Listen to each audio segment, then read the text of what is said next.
Não espero nem peço que acredite nessa narrativa, ao mesmo tempo estranha e despretensiosa que estou a ponto de escrever. Seria realmente doido se esperasse, nesse caso em que até meus sentidos rejeitavam a própria evidência. Assim começa O Gato Preto, de Edgar Allan Poe, publicado em agosto de 1843.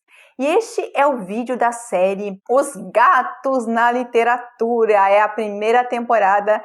Cada temporada terá 7 episódios. Vamos falar desses seres misteriosos e tão amigos dos escritores. Para quem não me conhece, meu nome é Daniela Feijó, sou escritora, autora de Mirmeses e este é o Literar Mais, um canal para quem ama literatura ou quer amar e nem sabe como. Vem comigo que eu te mostro.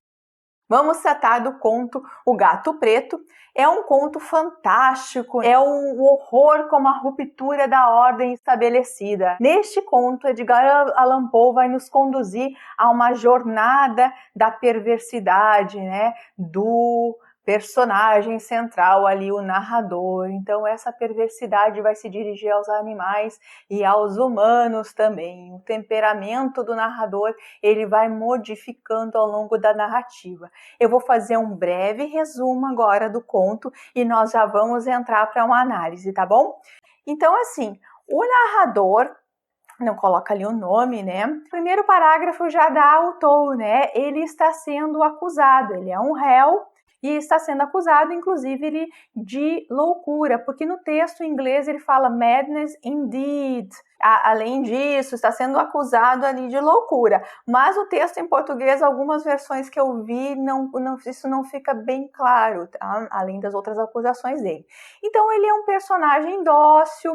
Desde a infância, ele gostava muito de animais e os pais ajudaram a ele nesse amor, dando vários bichinhos. Ele teve gatos, cachorro, passarinho, enfim, uma série de bichinhos, e isso perdurou até o casamento dele, e ele encontrou uma esposa que partilhava desse mesmo amor, e eles tinham vários animais em casa, dentre os quais o Pluto, que em inglês, né, e algumas traduções aqui no português mantiveram Pluto e outras é Plutão. Então, ele tem esse gato, o Plutão, e esse gato é o amor dele. O gato também gosta muito do dono, ele acompanha o dono onde quer que ele vá. Só que à medida que o conto avança, o narrador vai contando que ele vai ficando com um temperamento cada vez mais difícil, cada vez mais indócil e cada vez mais perverso. Os anos passam, né? E ele começa a ter uma certa aversão dos animais. Ao mesmo tempo, ele começa a ter a proximidade com o álcool, cada vez mais o álcool é excessivo na vida dele, né? E ele vai desenvolvendo uma hostilidade com os animais, né? Inclusive com esse Plutão. Um dia, o gato começa a perceber isso. E um dia, ele volta embriagado da rua e o gato se esquiva, né? Foge dele, e ele nota isso e ele fica muito irritado e pega o gato à força, e o gato dá uma dentadinha na mão dele, faz um pequeno ferimento da mão do dono e ele fica furioso. No mesmo instante ele saca um canivete e arranca um olho do gato. Veja só que atrocidade, né, minha gente? E aí o gato, a partir dali, claro, o gato tem um maior medo dele, né? No outro dia de manhã, recuperado da embriaguez, ele se dá conta da atrocidade que ele faz, até lamenta, mas ele continua com os episódios assim de embriaguez cada vez maiores e vai se anestesiando, e o gato foge quando ele está por perto, né?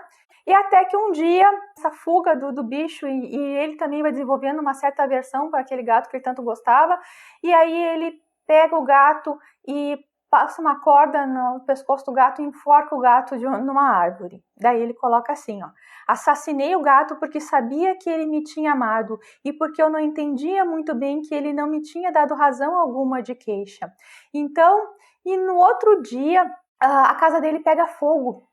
E aí a única coisa que sobra desse incêndio é a cabeceira, além dele, da mulher e da empregada que vivia ali, é a cabeceira da cama, a parede da cabeceira da cama. E pasme, tá a imagem de um gato ali enforcado assim na parede, os vizinhos estão apavorados.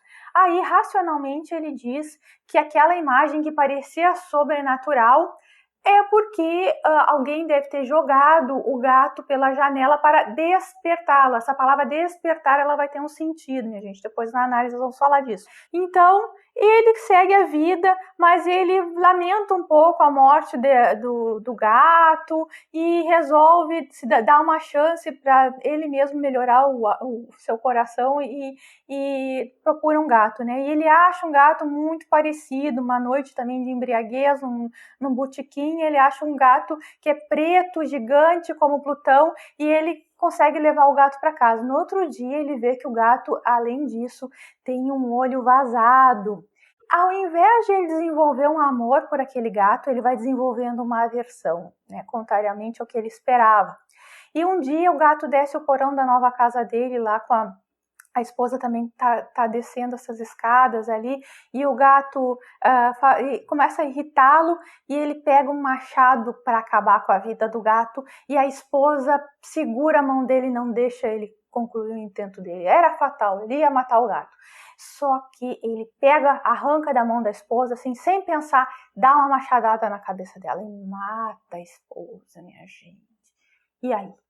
Aí o dilema dele vira esconder o corpo. Ele consegue abrir uma parede e esconde o corpo da esposa ali no porão e procura o gato, porque agora ele quer matar o gato, né? Não viu, o gato desapareceu e não há nada do gato. E ele diz ter a noite dos justos, dorme uma noite perfeita sem aquele gato, quer dizer, nenhum remorso pela sua esposa que morreu, né? Então uma narrativa da perversidade, né? Ele fala em remorso, o narrador fala em remorso, mas a gente vai ver que não é bem assim. A polícia vai fazer uma investigação, não encontra nada no dia seguinte ali, e ele se dá muito por satisfeito, achou que fez o crime perfeito.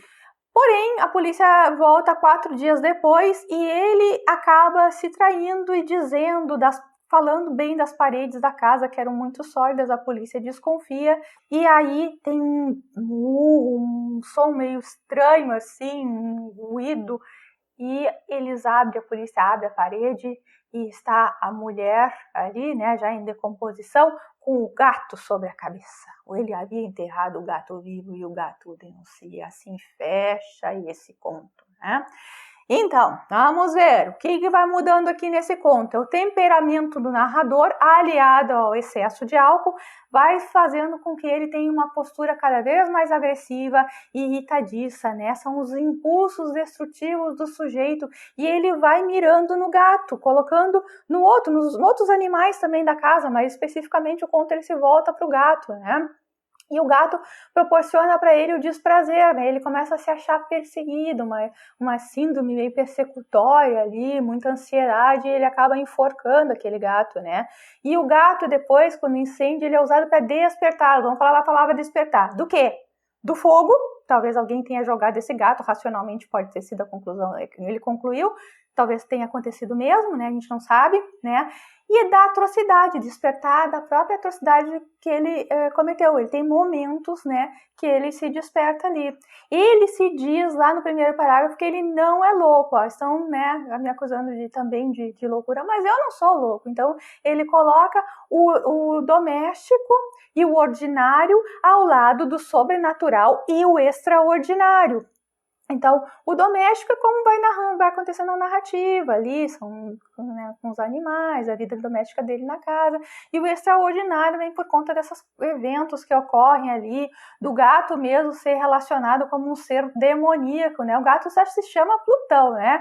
Plutão, na mitologia grega, ele é é o apelido, né, do Hades, que seria o deus dos subterrâneos, o deus dos mortos, né? O gato preto tem toda essa questão de ser relacionado com a bruxaria, com as trevas. Acho que esse efeito Paul estava muito consciente, com certeza, de fazê-lo, né? Porque não botou ali, por exemplo, um canarinho amarelo. Acho que perderia muito desse efeito, né, minha gente? Imagina, né? Então, colocar um gato, um ser. Outra coisa, o segundo gato que ele encontra um segundo gato, né, que é o que o denuncia, né?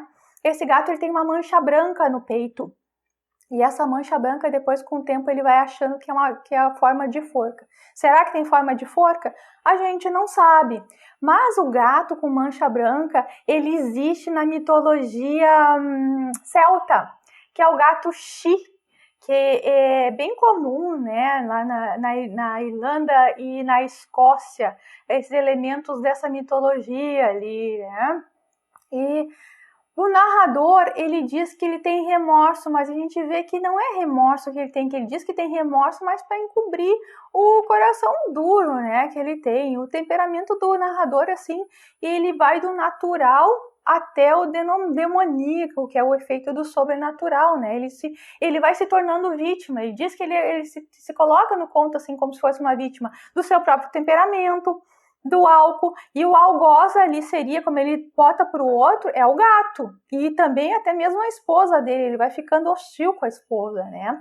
Ele acha, quando morre o Plutão, ele acha-se perseguido pelo fantasma do gato por meses, quer dizer, aquela fantasmagoria que o Paul constrói aqui, né?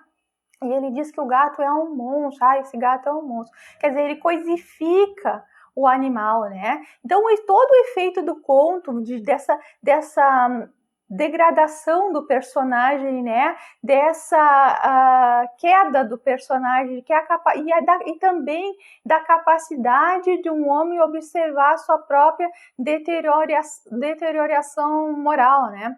Pessoal, para quem não leu o conto, recomendo.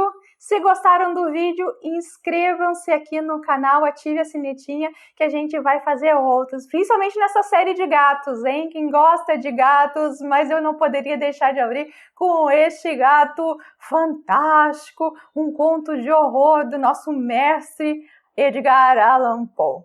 Um beijo e até breve. Tchau!